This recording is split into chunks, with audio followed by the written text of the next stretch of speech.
We are so excited that everyone is here.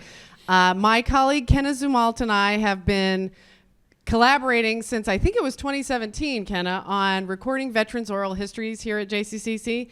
And we are so excited because then we get to do a panel with all of the veterans we've interviewed that year and to hear from them at one event. And we have done this panel typically in the evenings, and we were so excited to move it to the day so that more of our students and more of our colleagues could have access to it, and I would still be awake. It really helps.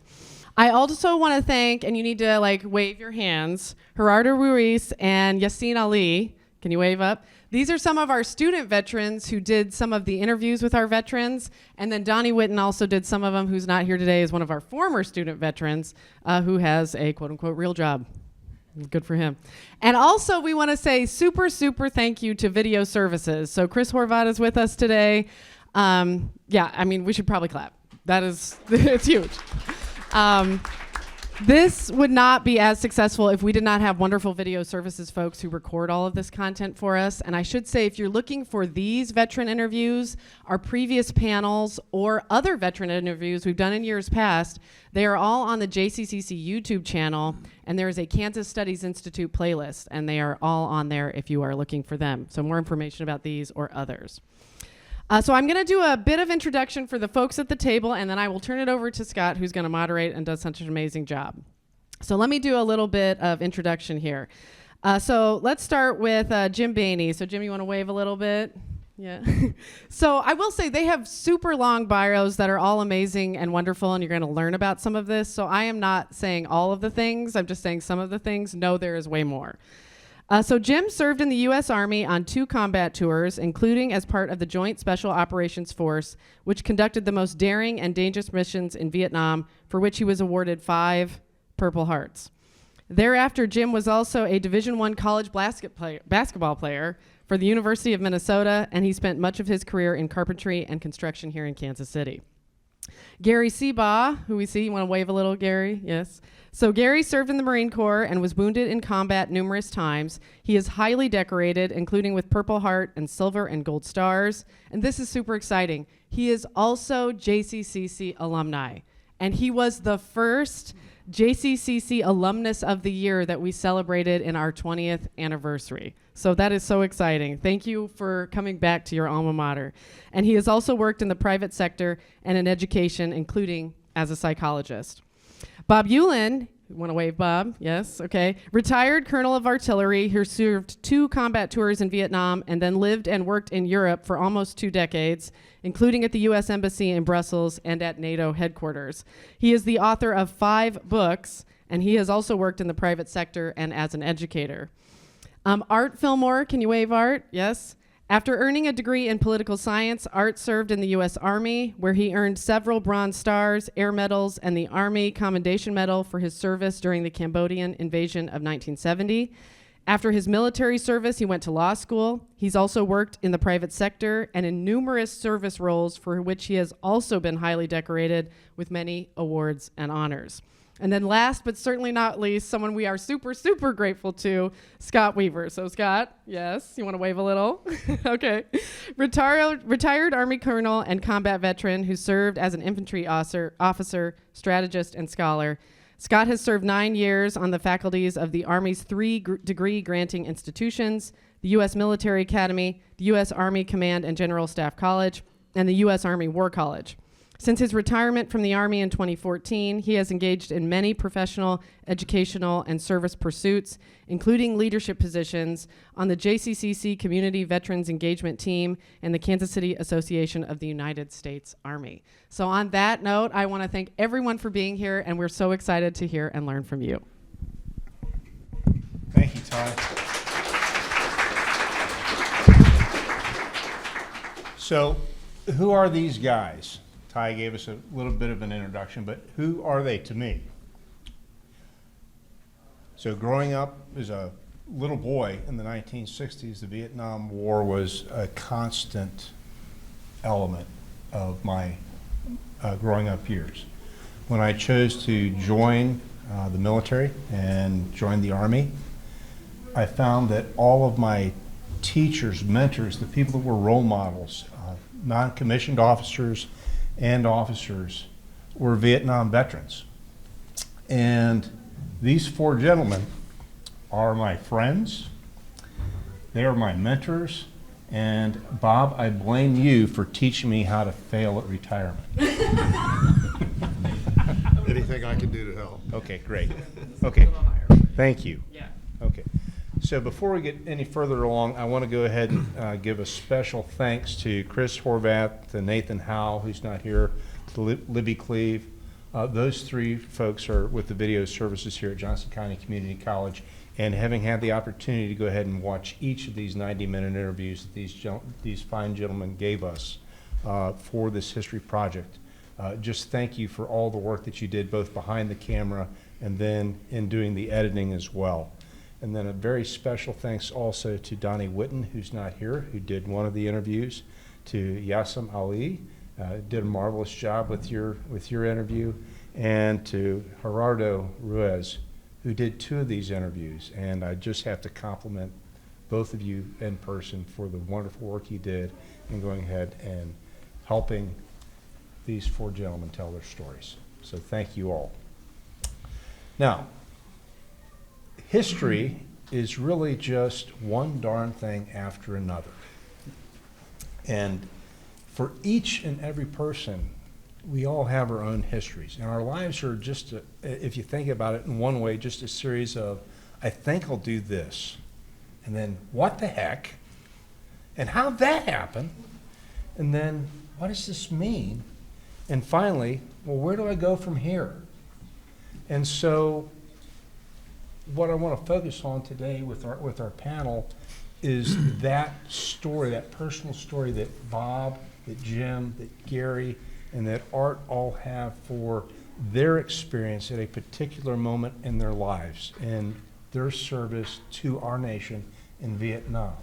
And then I want us to understand what it was like to be there on the ground. Last year, we had 2 naval aviators who were able to go ahead and share with us what it was like to be over the Gulf of Tonkin, to be over Vietnam, North Vietnam, and combat in the air.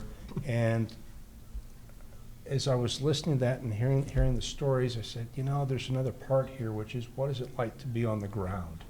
To be on the ground for 5 months, or to be on the ground for 10 or 11 months, or to be on the ground for 15 months at a time in that situation. And so that's something that I hope all of us walk away with today, is a better understanding of what that was like in combat.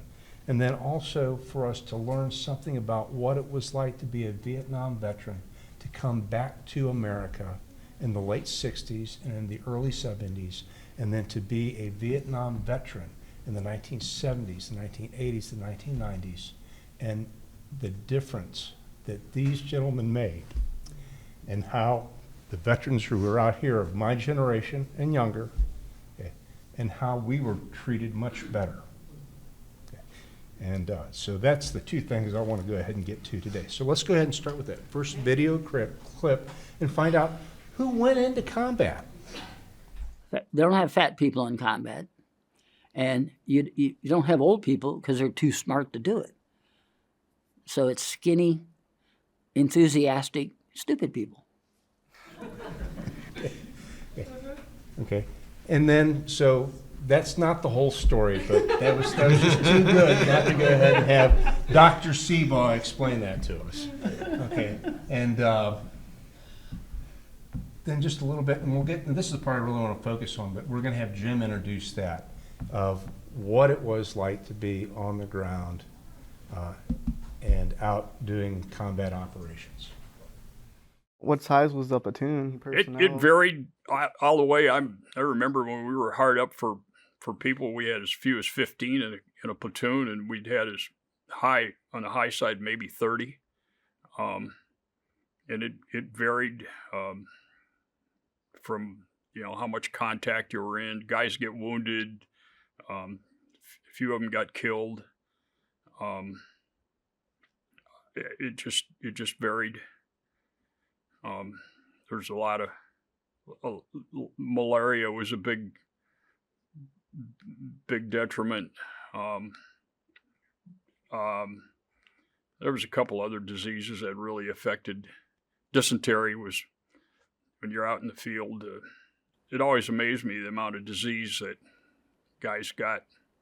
That jungle rot was one of them that made life miserable for everybody. Basically, sores or lesions that won't heal. When it rains every day, trying to stay dry was a major effort, and mold and all the insect bites were real rampant. I remember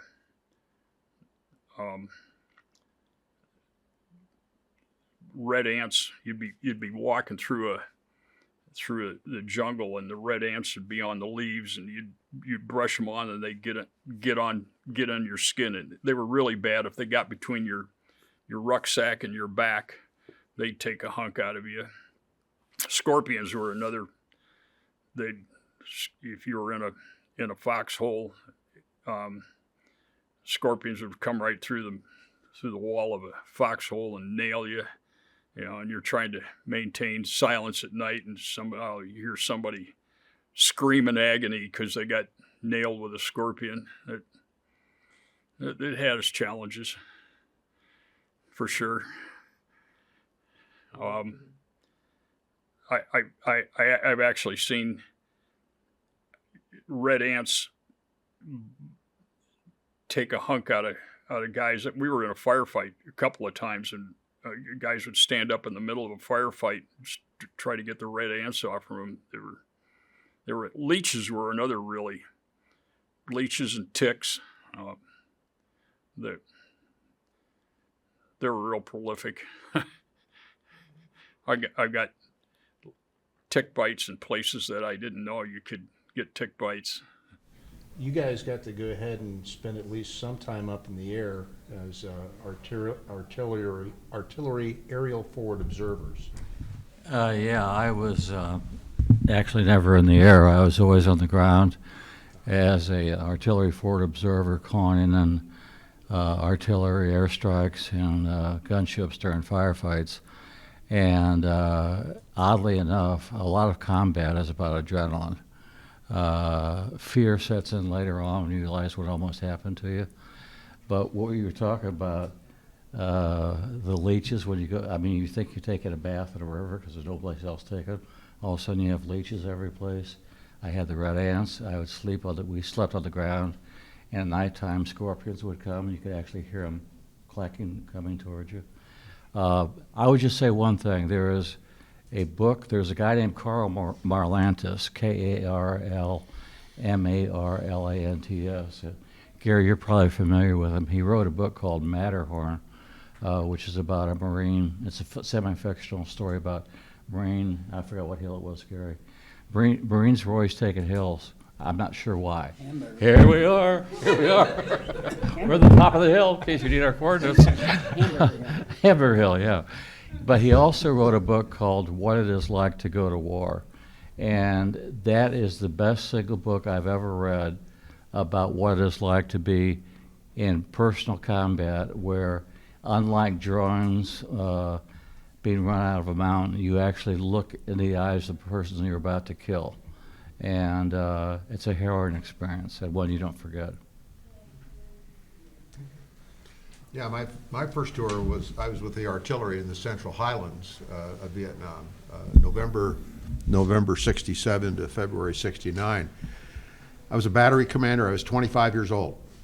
I had 150 soldiers who had 4 guns, 2 175s, 2 8-inch. We fired 65,000 rounds of ammunition. A lot of it was what we call H&I fires, harassing and interdiction. I'll bet you we killed a lot of monkeys out there. Not sure we nailed too many bad guys because you can't see them from where you are at the artillery unit. My second tour, though, I was an infantry advisor in the Mekong Delta. I was with MACV Cords, Civil Operations for Rural Development Support. There were 5 of us, Americans. We lived with 35,000 Vietnamese and 5,000 Cambodians. It was a different war for me. I ended up catching malaria, got medevaced from the team house, and ended up in a coma for a few weeks, and then went back to the team. I needed to get back to the team and had a relapse and got medevaced again, and came back, and the story about the leeches and the red ants, I can identify with that because we spent a lot of time in the field, and it was just a completely different environment. Our system, our immune systems are not set up for the Asian jungles. We can handle a lot of things, but once you get into those environments, you find that your immune system is not adaptable to that, and you get sick, and everybody was sick. Everybody on my team got wounded except me, and that's not skill, it's just dumb luck on my part. But we all ended up with some form of disease. In fact, our operations officer ended up being medevaced with amoebic dysentery, and he almost died before he had a turnaround and then recovered from it. So it's a completely different environment. Thank you. And Jim, because Bob mentioned being lucky, so Jim has described his having received 5 Purple Hearts as just evidence of his bad luck. It's the ultimate of being in the wrong place at the wrong time. Yeah. And sure. And I'm just going to talk, and correct me if I'm wrong, but Jim, if he can't stand out in the rain because he'll rust, because he's still carrying around a lot of metal. But he's had a finger sewn back on, and he's got a plastic cap on the back of his skull. Okay, from 2 different incidents where he was wounded. But you were also in the Military Assistance Command Vietnam Survey and Observations Group, which was surveying and observing the Ho Chi Minh across the border, not in South Vietnam, but over in Laos or in Cambodia, and engaging with the North, or trying not to engage with the North Vietnamese, but several times finding yourselves in an engagement, and typically that would be being outnumbered 10-1. So a small detachment of 3 Americans with, I believe, around 9 Montagnards, Hmong tribes people, and but going up against NVA forces, platoon or company size, whose whole purpose was to find you and capture you and kill you. Yeah. So I don't. And torture. Well, on the way, yes, to killing you. Yeah. So I don't know if you want to go ahead and maybe share what it was like to be out in the jungle there on top of the red ants and the scorpions and the ticks. Well, the SOG unit that I was in was up north, and so we were primarily we called it going across the fence. It was illegal at the time. We weren't allowed to talk about it for 30 years. The standing, what always amazed me is the amount of volunteers, primarily NCOs, senior NCOs who were Special Forces NCOs, that they were waiting in line to join this organization. It was primarily meant for collecting intelligence of where and what the NVA was doing,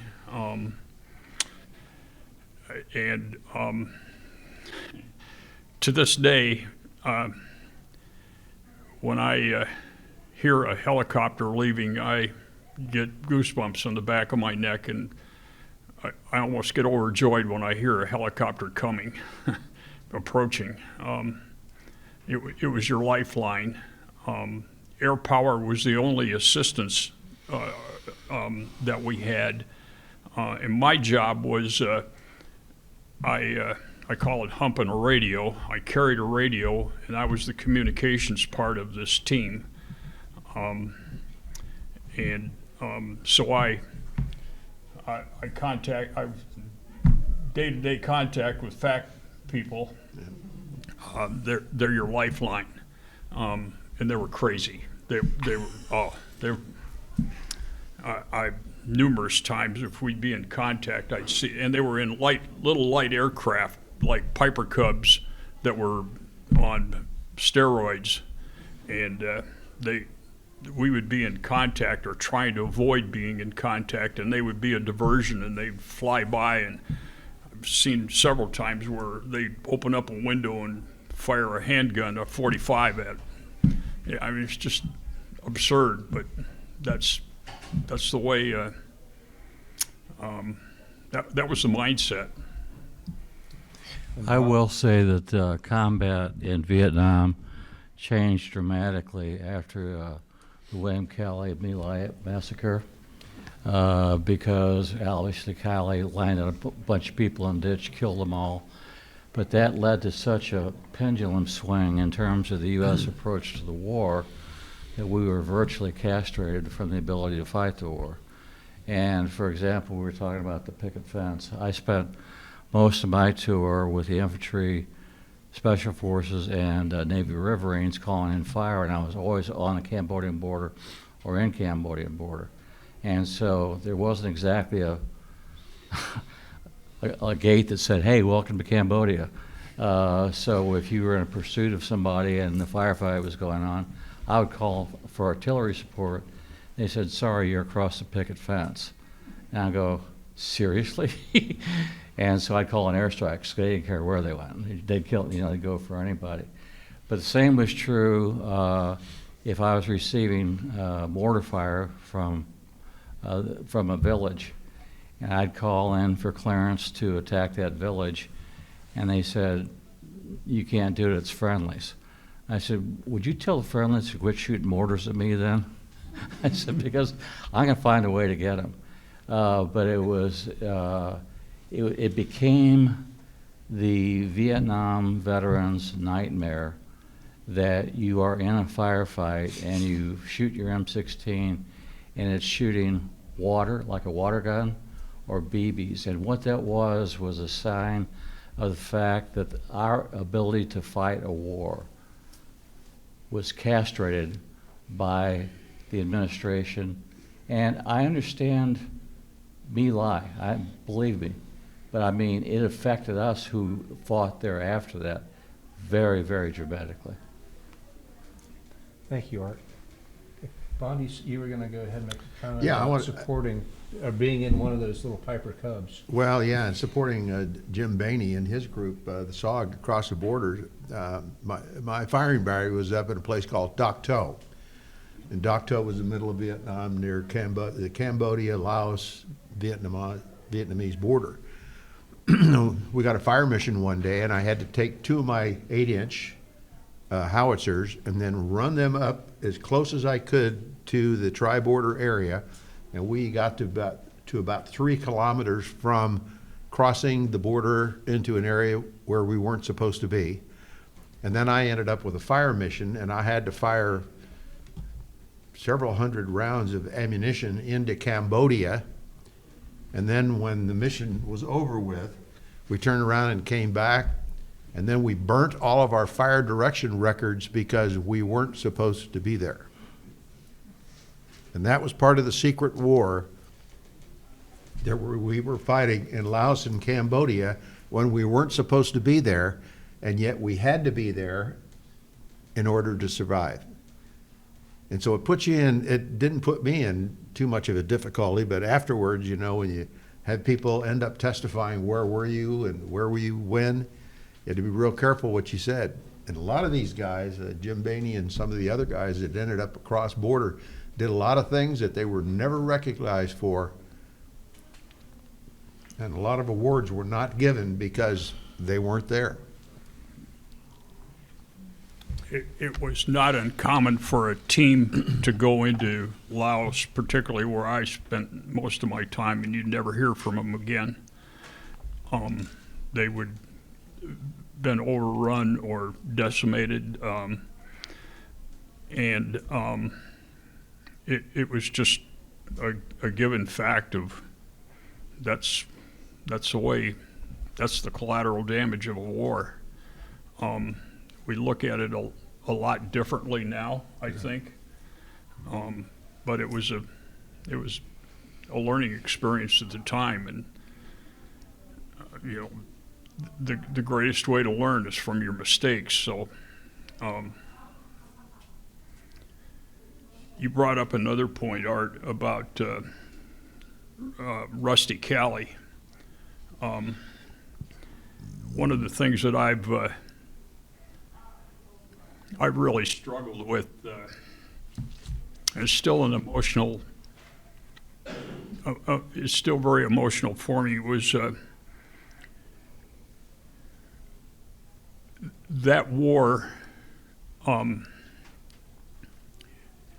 changed my moral compass. And later on, I struggled with, was I doing my patriotic duty, or was I just cannon fodder for an administration that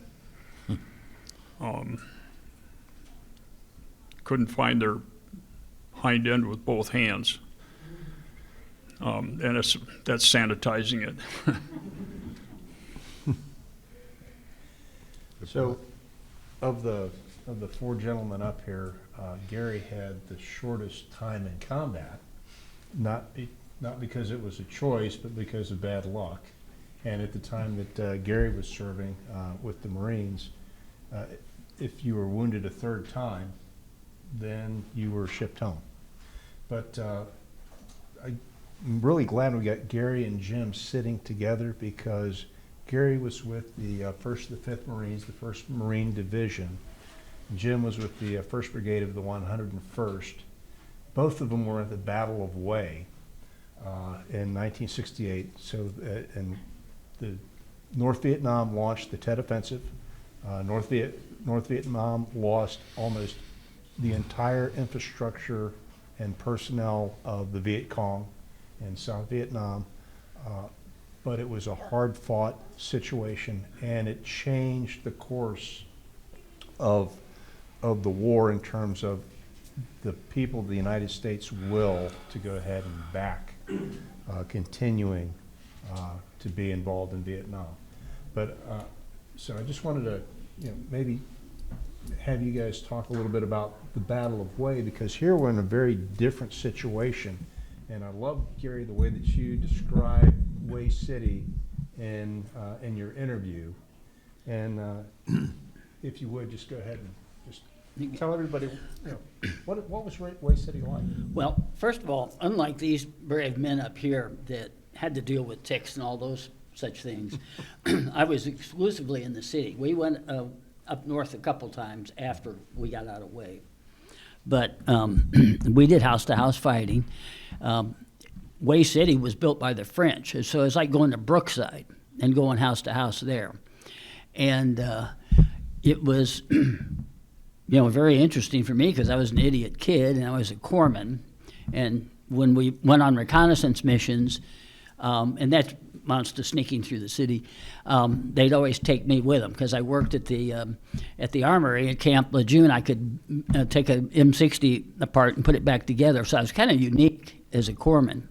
And the other thing I learned very early is to walk point.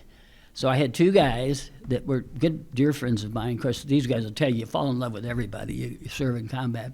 And then I was the third guy down, because I learned very early that if you took casualties, it's easier to go back and get them than to go forward. And so I was on point in this little company reconnaissance team, and then we served with other reconnaissance teams. And it's probably how I got, greased a couple times early, because I was only there 5 months. And for the most part was just in the city. And so it was hairy. I mean, one time we fragged a house, like I say, it looked like Brookside, and ran in there, and there was a fellow in the corner that was all torn up. And he had a AK probably in those days, wasn't it? And he could just barely pull the trigger, but he sprayed everybody in that house that ran in there, thinking that we'd kill everybody in there. And that's when we learned that you can frag a house and it doesn't kill everybody. And fortunately, he wasn't, he wasn't cognizant enough to aim the thing. But I mean, he emptied the clip on it and scared the crap out of us. But anyway, it was tough fighting, and you got very little break. I was in firefights, these guys all were, but it lasted 3 days, in various forms. And so I was always really grateful that I wasn't dead when we got out of a firefight. And in Way City, as these gentlemen will tell you, it was continuous action. I mean, if you got a couple hours or half a day where you didn't engage the enemy or they weren't looking for you, you're lucky. And like I said, I was protected largely because I wasn't out in the bush like they were. And I didn't spend as much time as these guys did. I don't know what had happened to me. Bob, when you were talking about that certain things that elicit emotion, Jim was too. When I go to a military hospital, I have a very perverse feeling of comfort to this day. And then you don't go to a hospital every time you get a Purple Heart unless you're really blown up. So your first Purple Heart, they let you sit on a bridge or something and bandage you up and debride you if you can. And then after a couple of weeks, you go back out up to the bush. And so, we're walking around bandaged up, but that's just how they did it.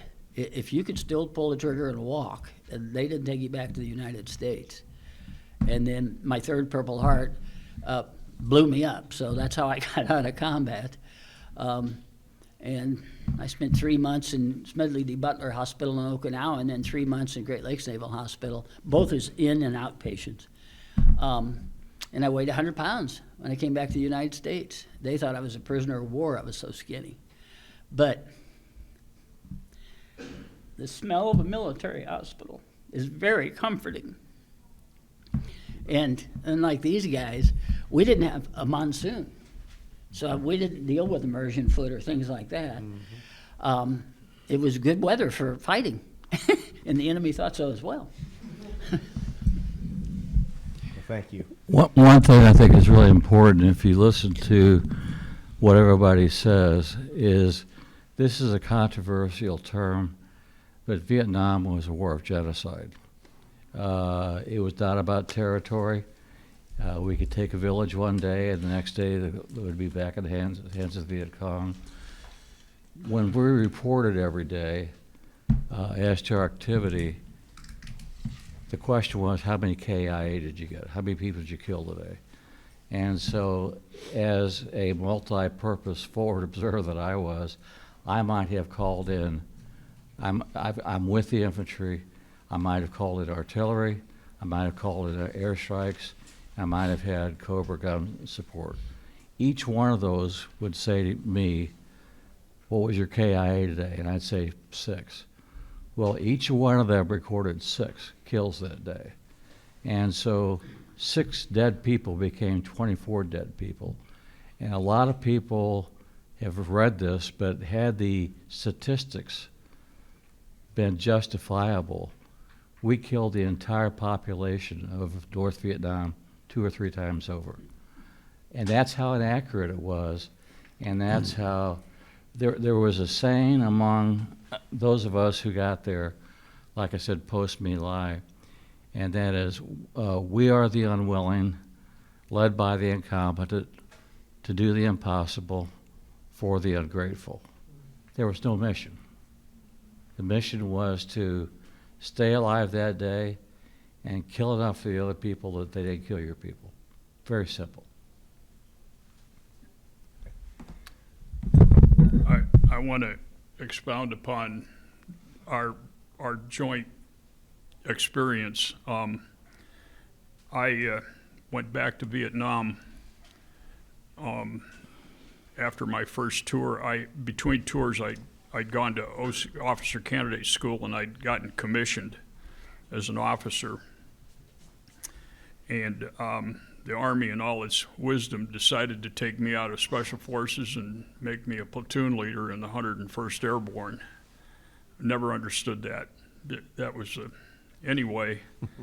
So when I got to Vietnam, the 101st Airborne, there was just one brigade there at the time, and we were the reaction force, the 24-hour reaction force for 1, 2, and 3 Corps. Vietnam was divided up into 4 corps, and the Delta was the 4th Corps, which is pretty much underwater. So when I got there, we were at Dak To, and in the end of January, the Tet Offensive broke out, and I was in the hospital at the time, and I caught up with my unit at Tan Son Nhut Air Force Base because it had been overrun, and we'd gotten sent down there. So when the Battle of Hue was way underway, we got sent clear up. We had no cold weather gear whatsoever because it was raining and cold there that whole time. We got sent to Hue, and we were in the south end of Hue, and Gary was up the north end of Hue. So a lot of the NVA were escaping through the south end, and they were all going into the Ashaw Valley, which was a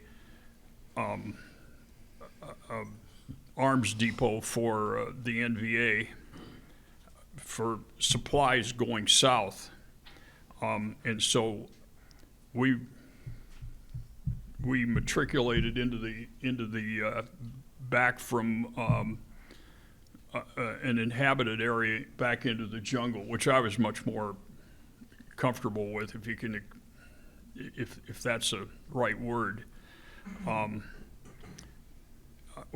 One of my memories of the Battle of Hue was there was a Catholic monastery on the south end of Hue, and the NVA had taken about 250 hostages in that monastery, and we had it was our job to fix that situation. So we were getting ready to deploy, and it was up on the top of a bald hill that it was a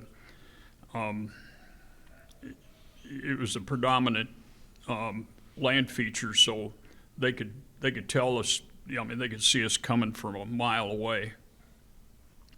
Anyway, the day before we were getting ready to go up to take this monastery, we saw all these people leaving, and we said, that's got to be the hostages. And so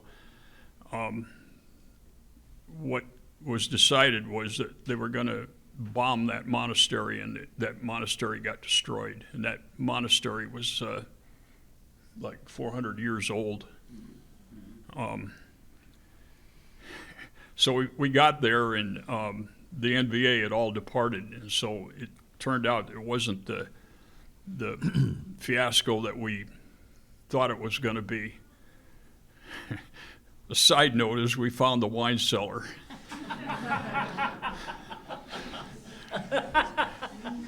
I had a bottle of, I saved a bottle of red wine that was brewed in 1923.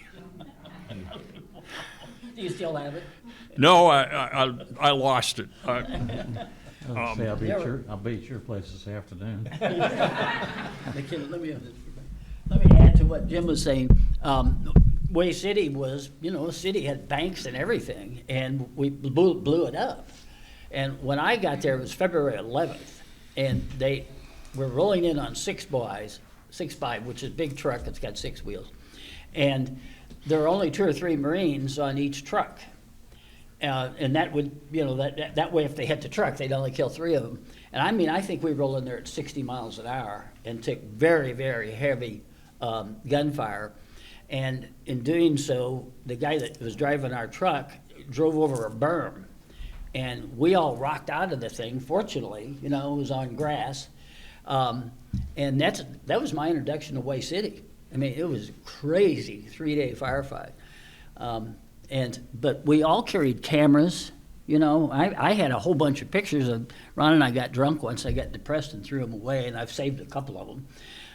But we had cameras and booze and gold. They had these little slivers, they looked like chewing gum, but they were gold. And they had beautiful little Chinese or Vietnamese paper wrapping on them. And guys had hands full of those things. And then when we came back to the United States, when I was going through customs, when I say customs, they're all Marines doing it. And I served with 2nd Battalion, 5th Marines, 1st Marine Division. And the guy that was checking our sea bags and then putting those wire clamps on them, he just handed it to me. I could have shipped home heads and machine guns. But when he learned I was with 2-5 and I was a corpsman, he says, "Here, Doc, just take this." I didn't have enough sense to bring anything home. I was just trying to get out of there. But yeah, it was so interesting because in a way we had all kinds of stuff. It was crazy. You blow up a bank and the money would be everywhere. Piastres, you'd have a big roll of piastres. It was very odd.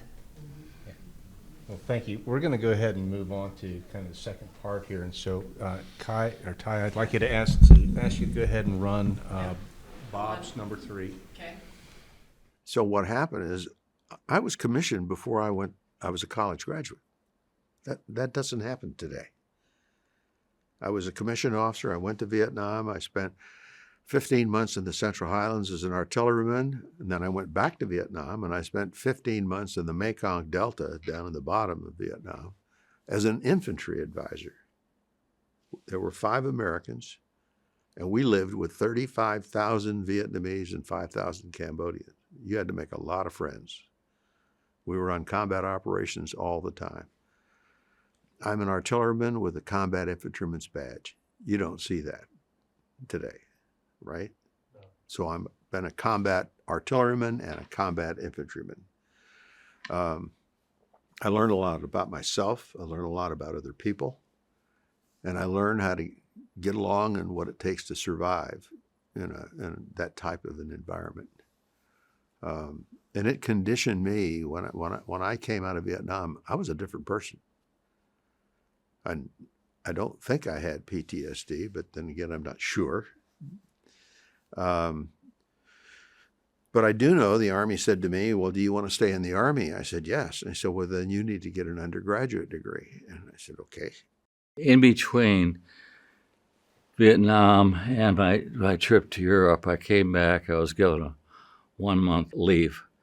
And so because of what I told you about getting sent back out again, when they brought me back in from that horrendous time I'd spent with that unit that was so demoralized and losing so many people every day, they said, "This one's getting on the first airplane out of here." So they told me to take a shower, get on a plane, and get out of the country. So when I got back to St. Louis, I got back on a Thursday. In fact, it was Thanksgiving Day. And that weekend, MU was playing KU in football. And so a bunch of my fraternity brothers said, "Hey, Art's back." And my wife and I went down to the game, and we're sitting with all my old fraternity brothers. And Missouri scored, and they fired off a cannon, and I jumped down on my seats. I didn't want to be there. I didn't want people behind me. I didn't want the noise. I wanted my weapon. I was in total combat mode. I was only 48 hours out of combat, really, or 72. And so my friends looked over and they said, "Well, man, you changed." And I said, "Well, yeah, war changes you." And so that night we went to a party, again, with my fraternity brothers. And they were all doing what they did in 1917, which is smoking pot, getting high, and being profoundly philosophical about everything. And my best friend said to me, "So, Art, did you kill any women and children over there? And I said, well, Jim, I said, there were women and children killed in firefights in which I was involved, but I certainly wasn't trying to kill women and children over there. He said, but you did. I said, yeah, I did. I said, when somebody shoots at you, you either take them out or you go home in a body bag. And there's a lot of collateral damage in a firefight. He said, I totally disrespect you for doing that. I wouldn't have done that. I said, you have no idea what you would have done when somebody's trying to kill you. And he goes, well, I know I would have rather been killed than kill a woman or children. He said, I think you're a piece of crap. So I decked him. Knocked him out cold. When we landed in San Francisco, you know, I cracked a guy that called me a baby killer, right? And you could do shit like that in '66, you know, smack a guy in the airport, and the TSA's not even there. That didn't even happen. So we took a lot of flack in California. But when I came back to Kansas City, I still had all that. Now, this is after I got out, 1969. When I came back to Kansas City and enrolled here, I was a member of the first graduating class of Johnson County Community College when we were over in Merriam. The building didn't exist. I got such kind, sweet care here. I was able to, when I went to college, I eventually got a degree in architecture, and couldn't stand standing at a drawing board. That was my whole world, and I've always been an active person. I love to work with my hands, and I became a carpenter. And I stayed with it. I became a union carpenter. Eventually, I became what's called a construction superintendent, and that's I physically run a construction site, and that's where I've had to. I was able to use all the leadership skills that I learned in the military and apply them to the construction trades, and and that was a huge contribution to my own well-being. And I eventually got to the point where, the good Lord put me on this earth. I thought at first was to be a warrior. And I eventually learned that he put me on this earth to be a builder. And once I embraced that, I got to the meaning. I got to a point where this is why I'm here, and this is what makes me happy. And I can accomplish I can make this world a better place.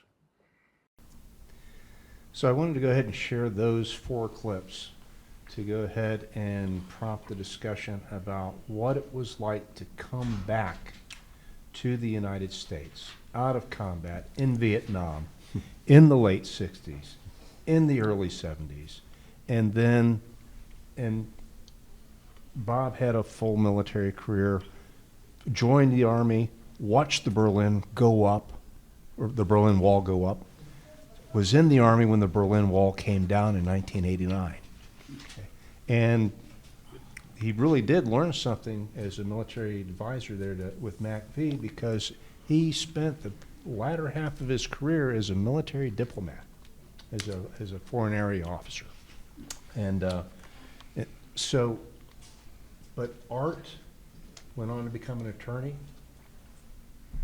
Gary went on to become a clinical psychologist, a PhD, and operated the Plaza Academy from 1972 to 2009. Yeah, no, 2012. 2012. It was 40 years. Yeah, and Jim, not only a building superintendent or superintendent on a construction site, but has built over a dozen and superintended the building of over a dozen Habitat for Humanity homes, and even today, as a woodworker, he's refinishing and reconditioning furniture for people with less money and fewer privileges so that they have a home.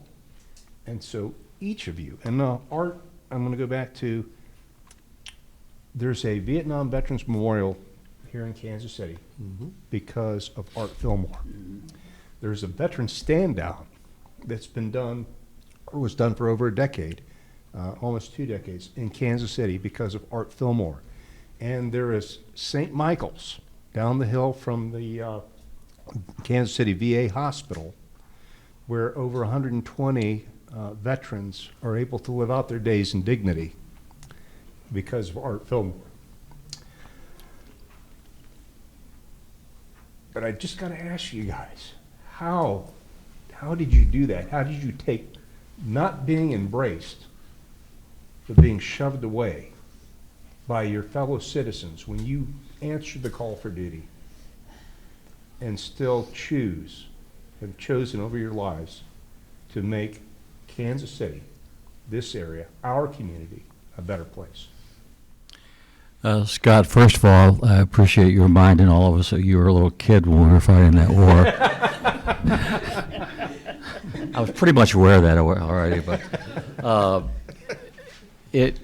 there's a lot of stories about Vietnam vets coming home being called spit on, baby killers, whatever. I told my story.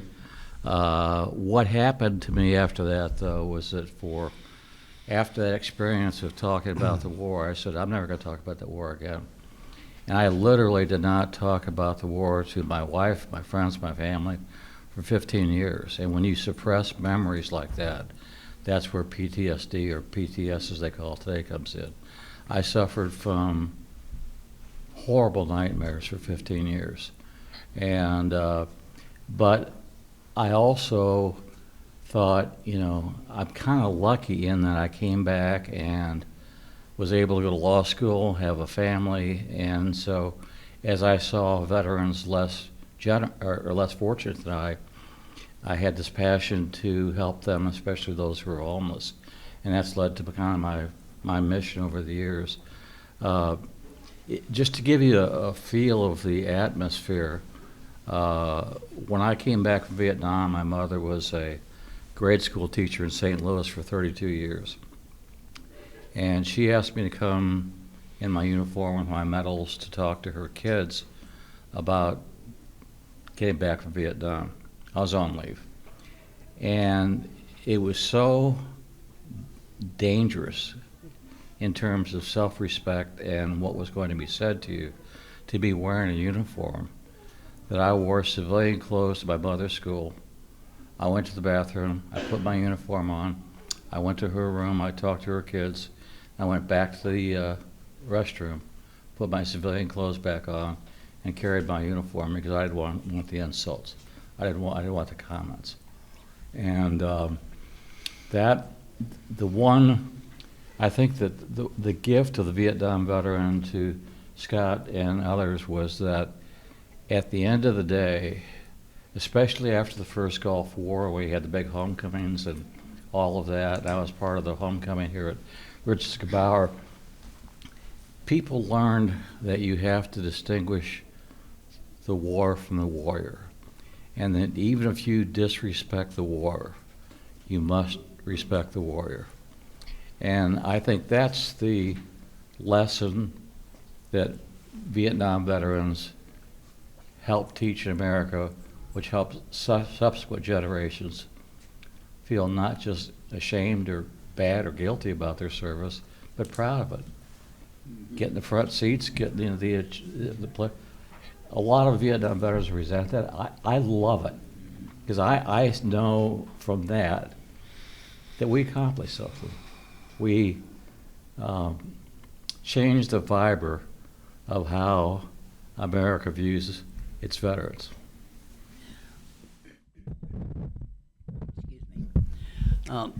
I was very fortunate. After Jack and the guy in San Francisco, I came back to Kansas City and then Prairie Village and enrolled here. And I used to work at Maillard's Men and Boys, and they had a big homecoming for me. And when I got here, Fred Krebs, God love him, saw to it. There were 4 of us that were combat veterans down in the temporary headquarters in this church. And I didn't know Fred, but I did. He became my mentor and friend. But anyway, he organized, there were only, I think, 650 people enrolled in Johnson County Community College. And there were 2 buildings. It was a church and then some sort of annex to it. And so in between class, everybody'd sit cross-legged on the floor because they didn't have furniture in those days. I mean, it was the very beginning of Johnson County Community College. And Fred spoke on our behalf one day to everybody. And he was very well respected. Young man then, of course, we're all young. And that was it. I was treated with deference and respect. And I was very fortunate because I was wound tight. And as the men say, I was a fighter. I did all kinds of shit, but not there.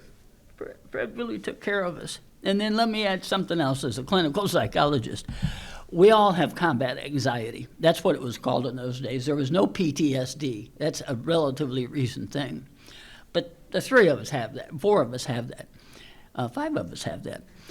Because you can't be, as my friend Ron put it, would say, walk through hell. You just keep walking. Who said that?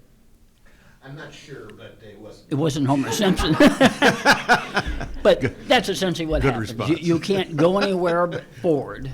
And I really respect these men for a number of reasons, one of which they spend a lot of time in combat.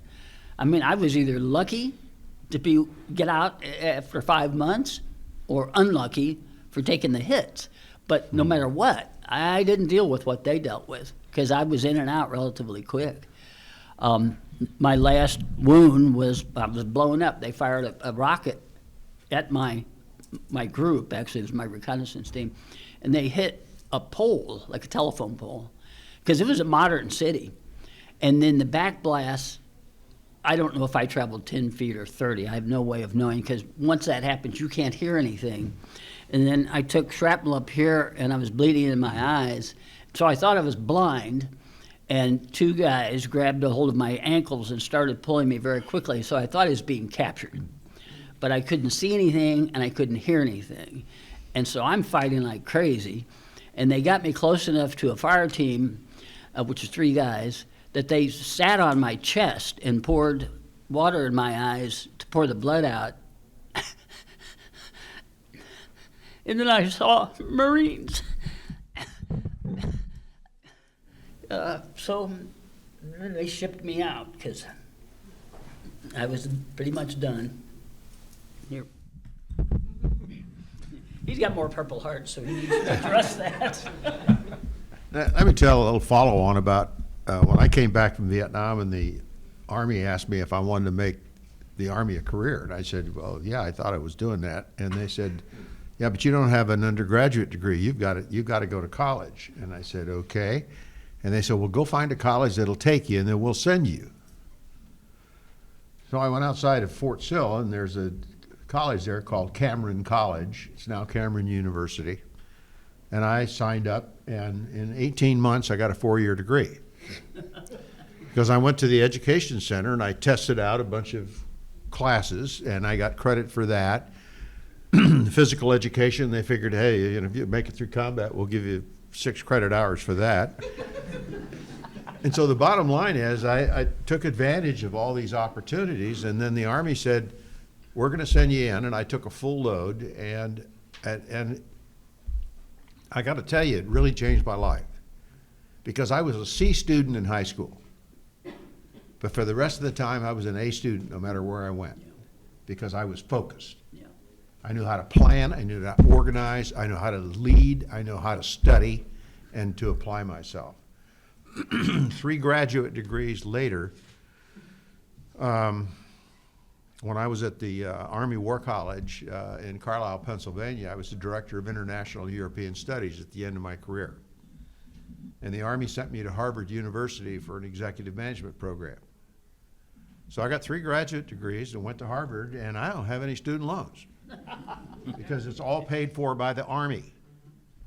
And so I will tell you, the military is a great place to learn about yourself, learn about other people, to get a great education.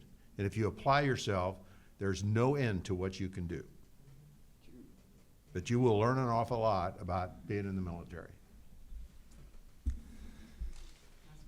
Yep. Could I? Sure, go ahead. Ashley. I joined the Army right out of high school because I needed a place to sleep and a couple square meals a day, and the Army helped me out by letting me sleep on the ground and eating sea rations. So What a deal. I grew up in the Midwest on a farm, and I had the Midwest work ethic, and so when I got in the Army, I volunteered for everything. I remember being in basic training, and a couple of really strapped soldiers came on and said, "We're looking for a few extraordinary good men that want to volunteer to be paratroopers," and wasn't interested. And they said, "Oh, by the way, we pay $55 a month more." Yes. I'll jump out of an airplane. The same thing happened when I was in jump school. They said a couple of guys walked in wearing green berets, and they said, "We're looking for a couple of extraordinary good volunteers. And by the way, we pay $55 more a month." And I said, "Yes," it worked the first time. So the Army was all I knew from the time I got out of high school. And I stayed in the Army for 6 years. I got a commission in the Army. By all standards, I was really successful at what I was doing. But the Army, I wasn't as lucky. The Army said to me, "You don't have a college education, and right now, if you don't get out and go to college, we're going to send you back to Vietnam for the third time." And by this time, I'm married to my wife, who at the end of the month will have been married 55 years.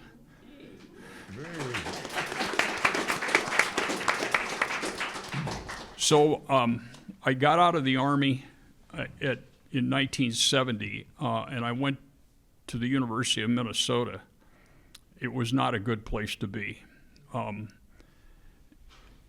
I couldn't find a job.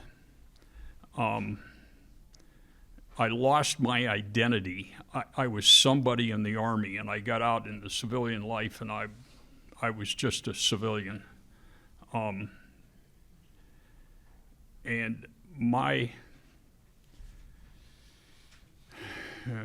I became very angry, and I stayed angry for a long time. In 1982, the Vietnam Veterans Memorial in Washington, D.C. was dedicated. And I always knew that I was going to have to make that pilgrimage to that wall.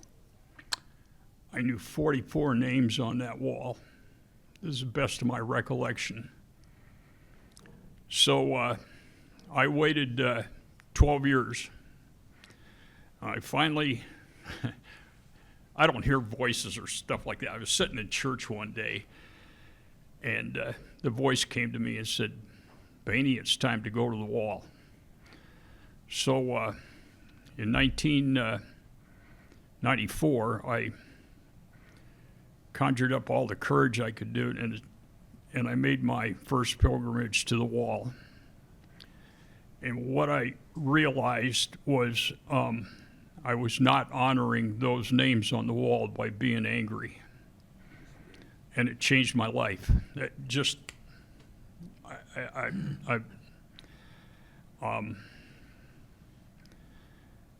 it's the hardest thing I've ever, to this point in my life, that I've ever done.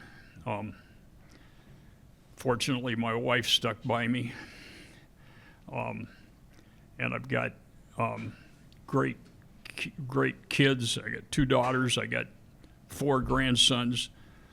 Both of my daughters' in-laws, father-in-laws, are both Vietnam vets, which is a real rarity. So when we go to a high school or a school thing on Memorial Day, the three of us to stand up, and that's our grandson. And one grandson has 3 Vietnam vets. That's pretty awesome. It's really sweet. Pretty good. I just want to add one thing. These guys are big shots. I was an E3. You know what that is? That's a private in combat. And then I was at Great Lakes Naval Hospital, and my boss called me in and said, Seabaugh, you got to get a haircut, and you got a promotion. And I said, why is that? He said, anybody getting the Silver Star here is going to have a haircut and a promotion. So they gave me E4. I was a big shot. When I got out, I was an E4. These guys were these are the people who are telling me what to do. I was going to add one thing about, I hadn't thought about in a long time, but just to give you an idea about why people become homeless and why they have the hard time that Jim went through, and then you're angry. And that's what drove me to start the programs I have for homeless veterans. But I look at my own self, and there was a dream I had perpetually after Vietnam. And number one, they were saying, you're going back. And I said, actually, I've already done that. You might want to check my records. But secondly, in that dream, there's a giant ghost. And the ghost is holding a script like the credits on a movie. And as those credits run down, there are listed the friends of mine in my unit who got killed in Vietnam alphabetically. How does that happen? I mean, obviously people don't die alphabetically, but that's the kind of twist in your mind you can't control. But it's so many variations of that are why people struggle after combat. Yes.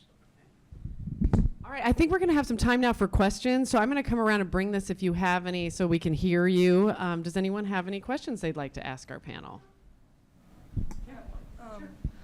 I wanted to ask, was there any strategy you guys had for when you had to decide, when you were faced with the enemy and you couldn't tell if they were friendly or not? Were there any tests that you did kind of between interacting with them that let you know before, I guess, how did you approach that, like if you were unsure? I personally didn't have any problem at all, because where I went, I knew they were enemy. Okay, yeah. And what you got to realize is that a lot of these little villages and stuff that again, we had 5 Americans and we lived with 35,000 Vietnamese and 5,000 Cambodians. We knew where the enemy was. And we also realized that the Vietnamese people were survivors. Inside of their little grass huts, they'd have 2 flags. They'd have a South Vietnamese flag and they'd have a Viet Cong flag. And depending upon who came through the village, that flag would come out. In other words, they've got to survive. So they played both sides, but they realized that when the Viet Cong came, they would take their children and they would press them into service, and they would become the guerrillas that we would have to fight. So we had a program in Vietnam called Phoenix, and the Phoenix program was to eliminate what we called the Viet Cong infrastructure. The infrastructure was the village chief, the proselyting chief, the finance chief, the operations chief. These are all Viet Cong, but they're controlling the guerrillas. So if you cut the head off the snake, the guerrillas don't know what to do because nobody's telling them what to do. And so we had an excellent program towards the end, and a Vietnamese colonel once wrote a very interesting book. His name is Bui Dinh. He wrote an interesting book, and he said towards the end of the war, the Phoenix program and the Chu Hoi program. Chu Hoi was, we drop leaflets and they would come over to our side, were the 2 most successful programs that they had where the Vietnamese almost lost the war. The North Vietnamese almost lost the war.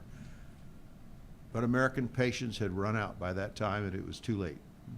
So what we were doing towards the end, and I guess that tells you the story that we are slow learners in the military, because when we went to Vietnam, we had the wrong mindset. We didn't realize we were involved in a counterinsurgency environment. We had the wrong leaders. A lot of them were successful leaders out of World War II. We weren't fighting World War II again. We were fighting a completely different war. And so we didn't make the adjustment fast enough to be able to understand the type of engagement that we were in.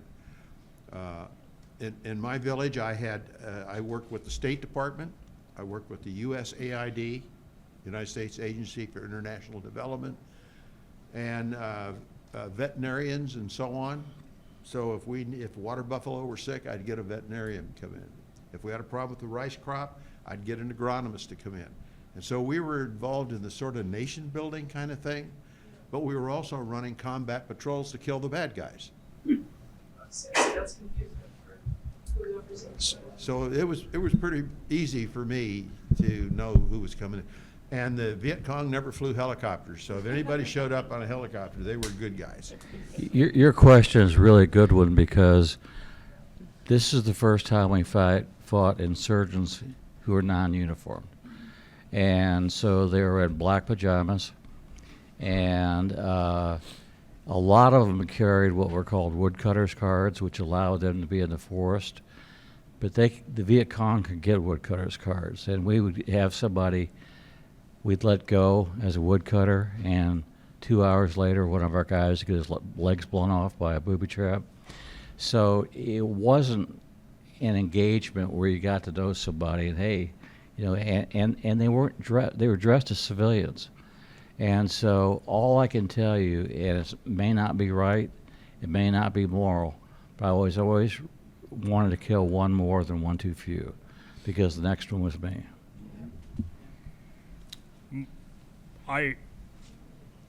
I didn't have the problem either, because I was in the jungle all the time, and I knew that our adversary were NVA.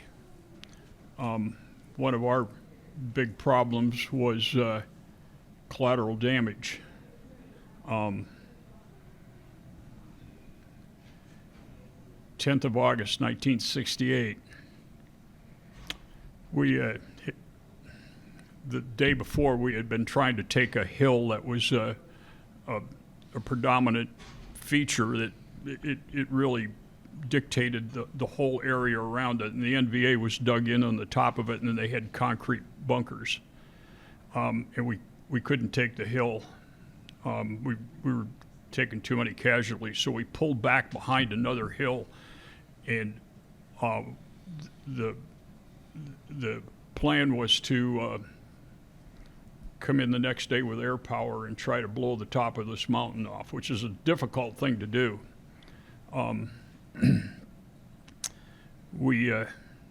So they called in the air power the next morning. It was the 10th of August. They made their couple of passes, and much later I understood that there was a lot of pilots who were never trained to use ground support. They were trained to use air combat, and they got converted, and they weren't really properly trained. So they made their last pass, and they said they wanted to get rid of all the ordnance. And we had panels out displaying our position, and we had smoke coming, colored smoke to tell where our position is. They hit us. We took 8 dead and 54 wounded, just like that. Maybe that's Bob. God love you. Once again, I was very lucky when we rolled into Way City. The communists, well, first of all, we're fighting uniformed NVA, North Vietnamese Army, and they were wearing uniforms, you could tell. But secondly, there wasn't anybody else but the enemy in Way City, and we just kept going forward. So it was very fortunate like that. I was going to add one thing. One of the reasons why we're all weepy is I had my friends die in my arms, and that changes you forever. One time, this guy named Paul Tibergen got blown up. I put his intestines back into his stomach, put a great big pad on it and wrapped it up. They rolled in and took him out in a Jeep. A year later, I'm at Great Lakes Naval Hospital, and he walks in. He walks in. And you never forget that. And I apparently got his intestines figured out. Does anyone else have a question? So, since it was guerrilla warfare, how often would you say that you encountered enemy tanks or enemy aircraft? Never once. First of all, it's a blessing to have air superiority in any combat. And I really feel for the Ukrainians now, because they don't have air superiority. I can't imagine what it's like to fight in a war without air superiority. I mean, we all make jokes about the Air Force. They're always going back and, you know, having their cocktails at night and sleeping in a nice air-conditioned building, and we're sleeping in tents that if it doesn't leak, it's a good tent. So there's a big difference between the guys on the ground and the guys in the air. But if you're going to be in combat, you damn sure want air superiority, because life would change dramatically if you don't. I was involved in combat pretty much every day. I never saw one tank or enemy airplane. Yeah. And I will tell you this, that as much as I was vicious when I was over there, I had tremendous respect for the enemy. I thought, my God, if I didn't have these airstrikes, these F-4s, these Cobra helicopters, I don't know what I'd be doing. I don't know how. Well, I was in an area called Kuchi, where they had 246 kilometers of underground tunnels. I went back to Vietnam 6 times in 94, 95 on behalf of a group called Heart to Heart International, and I took a medical mission back there. And at Kuchi, they had what is now it's like a show, an area where they take people and show you where these things, I mean, these are little tunnels, claustrophobic. Oh. And so we had guys called tunnel rats who were the small people. Small people, they're our guys, but they were small, and they wanted to do it. And so they were the only ones who could fit down in there and throw a flash grenade, any kind of thing like that. But I have enormous respect for anybody who could fight a war with all the firepower we had, pounding those tunnels, and come back out the next day and fight again. I think did you have a question? Gentlemen, I just got out of the Marine Corps a few months ago, and I just wanted to say, back when you guys have been my heroes ever since, you know, I was going through boot camp, and, you know, those drill instructors were telling us stories about you guys, and it is absolutely the coolest thing I've seen in a long time, hearing your guys' stories and seeing my heroes here in person give their stories out. I guess a question I have for all of you guys is, I only did 4 years, but throughout those 4 years, I saw, Gary, I guess it's a question specifically for you. Throughout those 4 years, I have dramatically seen the Marine Corps become a softer and softer place. And I just want to get your guys' thoughts on that, because towards the end, I couldn't even yell at a junior Marine without my first sergeant being like, you need to baby them and take their hands and walk them. I don't understand it, and if you guys just have any feedback on that, I'm curious to what you guys have to say. Well, it's a bad idea, softening the military. And in 1966, I saw, it wasn't a drill sergeant, it was, matter of fact, he was the first lieutenant, grab a guy by his shirt and slap the shit out of him, you know, and then kind of brush him off and put him back in line. That was not unusual. And I've got one quick story. We were in a squad bay in Camp Lejeune. Some guys, friends of mine, came back from New York and slipped everybody belladonna. My friend Jimmy Stokowski was stripping his butt off. And you guys will appreciate this.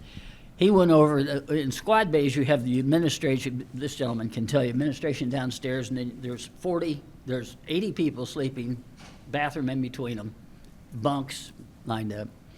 And Jimmy got disoriented and went out along the rail and pissed on the OD. The first lieutenant sitting down there at a card table. Well, these men can tell you what happened. He ran up and beat the crap out of Jimmy. And the next morning, we had a commanding general's inspection, so everything has to be in order. And Jimmy shows up in a Madras shirt. He's still tripping on this belladonna that these New York guys slipped him. And the same OD went over and beat the crap out of him again, and then he had me take him to the sick bay. That's when we had a real military. I got to say, the sense of humor that I experienced in the military was far beyond anything I've ever experienced since. One of the things that happened during the Vietnam War, there was still a draft going on. And by the middle of 1968, the draft was in full force. And I was in an airborne unit. It was completely volunteer. One of the great privileges of my life is I got to lead paratroopers in battle. I saw an appreciation for that because when draftees started being infused into those units, there was definitely a drop in morale and ambition. It was really evident. Draftees really didn't want to be there. Okay, anyone else? Questions? Yeah, sorry, I'm gonna hop across. I just want to get your opinion about the Tonkin Bay incident. The Tonkin Bay incident where supposedly there was shots fired on the 2nd of August 1964, and then a couple of days later the Johnson administration gave their okay for the USS Maddox to fire back, and a lot of people claim that was our entrance into the war, and it was the information that had come through was not really accurate, but they acted on it. Yep. What say you? Yeah, I think it was contrived. There's an awful lot of things that, as I think about the current situation, I think we're on the cusp of World War III right now, to be honest with you. There's just so much going on. I spent 33 years in the Army. At the end of my career, I was a diplomat. I served in the embassies in Brussels and Luxembourg. I was advisor to the Belgian Paracommandos, ran operations in Africa. And I served at NATO headquarters and was involved in the arms control negotiations that were going on. So I have worked with foreign armies and been in situations my entire life, and I've never seen it as bad as it is today. And it's a little scary. And so you worry about, right now you're sitting on a tinderbox and you're worried about the guy running around with matches,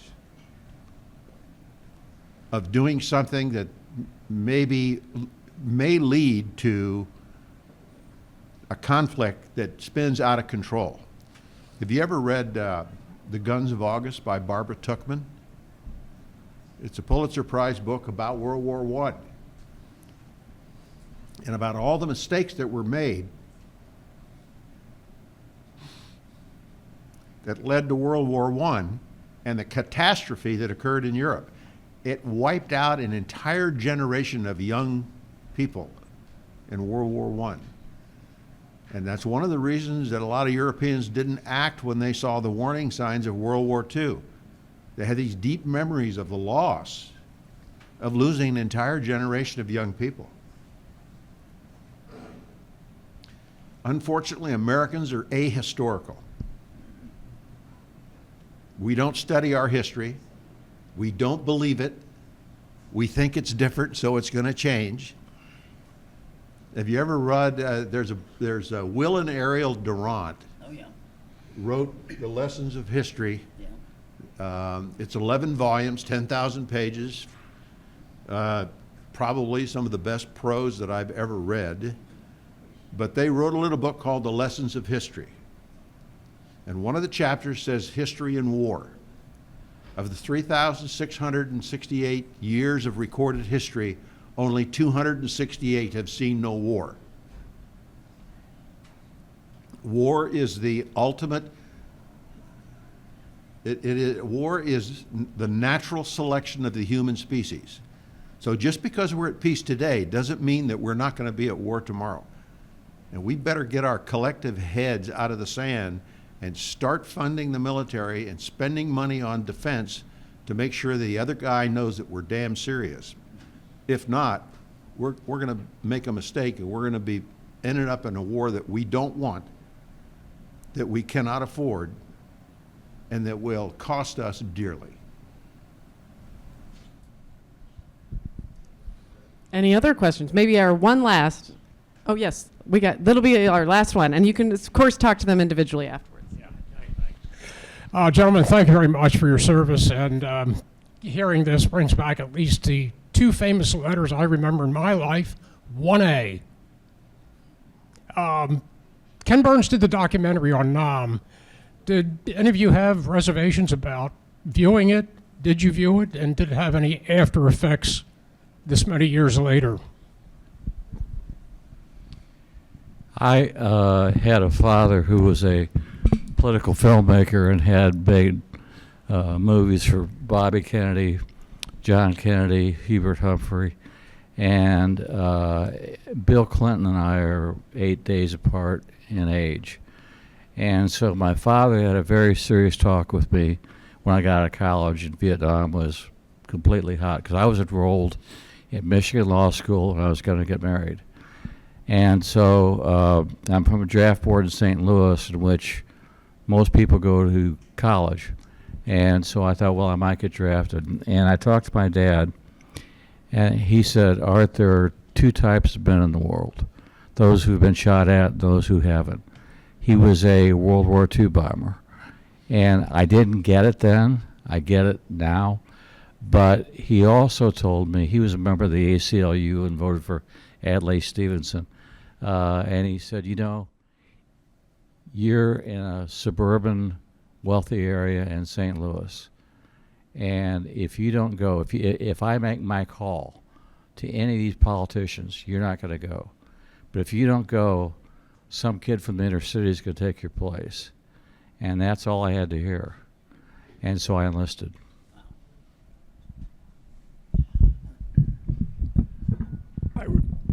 I was pretty impressed with it. One of the things I was impressed about it was it took 3 points of view. It was the U.S. point of view, the South Vietnamese point of view, and the North Vietnamese point of view. And I had really never delved into the North Vietnamese point of view before, so it was pretty informative for me. I didn't see it. It took me 10 years to see Apocalypse Now with my friend Ron because I'm still turned inside out. I don't go to funerals. I embarrass the hell out of everybody. I start crying as soon as I get in the door and continue to cry, and finally they make me leave. Yeah, just like these gentlemen, I've been indelibly changed, oftentimes for the better. I'm just like these guys. You know, I came back, knew absolutely nothing, and went to Rutgers University where I met him, and went to KU, got a PhD, and founded a social service agency for special ed kids that now is 50 years old, right down off the plaza. But it's just like what these guys do. You continue to serve even though you're not in the military. And it was a natural, very organic development for me. I took a degree in Western philosophy with with an emphasis in linguistic analyses. Then I took a master's in it was called counseling psychology then. And then my doc is in developmental and child psychology. But this is what the gentlemen are saying here. Even though I'm turned inside out emotionally, everything was easier when you got back. Once you got past the crazy, it was absolutely easy because we carried 60 pounds on our back everywhere we went, and then as a reconnaissance Marine, you take it off and bury it and then move forward. I was so happy I didn't have to carry a backpack. I thought everything else would be just as easy, and it was. Yeah. Scott, do you want to have any parting thoughts? There's only one thing to do.